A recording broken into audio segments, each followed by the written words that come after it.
to E.T.N, where we don't do news, we just talk entertainment. Share and subscribe. Hey guys, welcome to Entertainment Talk Nation. This is Rob. This video we're going to do our review for episode 3 of Better Call Saul. So I want to apologize to you guys. I did not do my review last night because I caught the latest showing of Better Call Saul.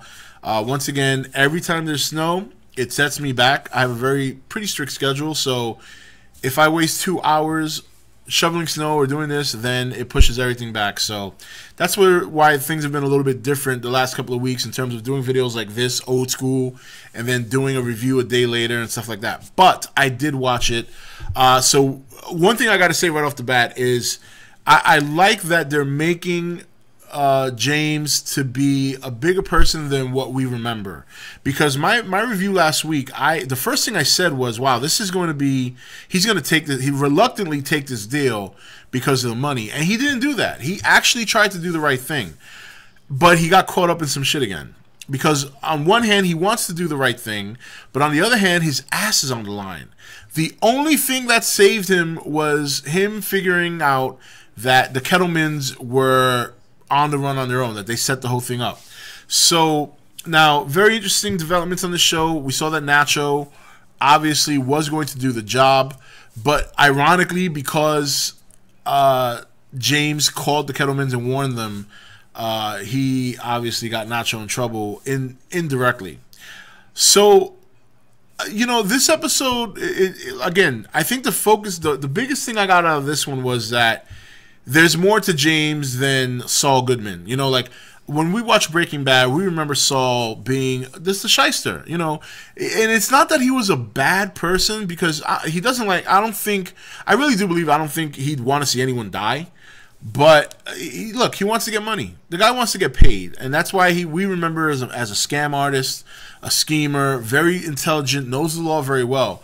But this James McGill is, he still, like, again, still has that gift of gab. Still, you see that personality there, but it's not there yet. It's not there full blown yet, because until he figured out that the Kettlemens were, you know, on the run on their own, he genuinely wanted to help them. He did not want them to get killed. He didn't want anyone getting hurt. He did not want to get involved with Nacho, but I think at this point he doesn't have a choice. Once he does get Nacho out of trouble, and he will, you know, despite the fact that we saw the coming attractions and Nacho's like, you're a dead man, you betray me, it's going to get to a point where he's just going to start representing these people, he's going to start winning, and he's going to be the dirty lawyer. And I don't think that's what he wants. That's probably not anything he ever wanted, but I think unwillingly and reluctantly, he's just going to get into this life, into this way of life. And I think eventually he just gets used to it. But at this time now, that's probably the one thing about this episode I like the most, is that it definitely took me by surprise, because I'm expecting already that he's going to get into this world, and he's fighting it. And that gives a little bit more substance to the character, you know, because again, what we remember of Saul Goodman versus what we're seeing now are two different things. So, and I guess I need to do some work to separate that. But I like Saul Goodman so much. So I thought very interesting. I like the scene with Mike. One thing about Mike is, you know, he's such a, you know, he's such an interesting character. You know, you can't read the guy. He's got the best poker face in the world. And, you know, he's such a stickler. Obviously, him and James don't get along. Always giving James a hard time. James hates him. But one thing about Mike is that he is fair. Even in the moments where he's being violent and murdering somebody, he seems to, for me, as far as I can tell, always seems to be a fair character.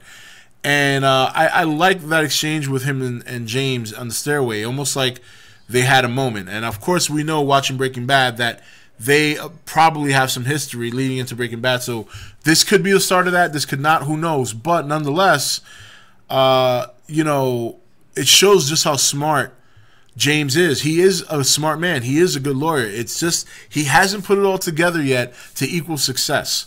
So, but I like that exchange with him and Mike, both in the parking lot and in the stairwell, when he, as much as he probably hates James, gave him the credit where credit was due for figuring out that the Kettlemens were on the run. So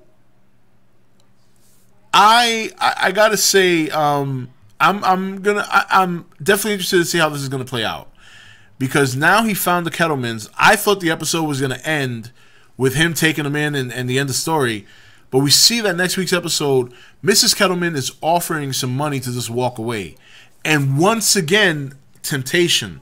Nacho presented this to James last episode, and James reluctantly stepped back from it, tried to do the right thing.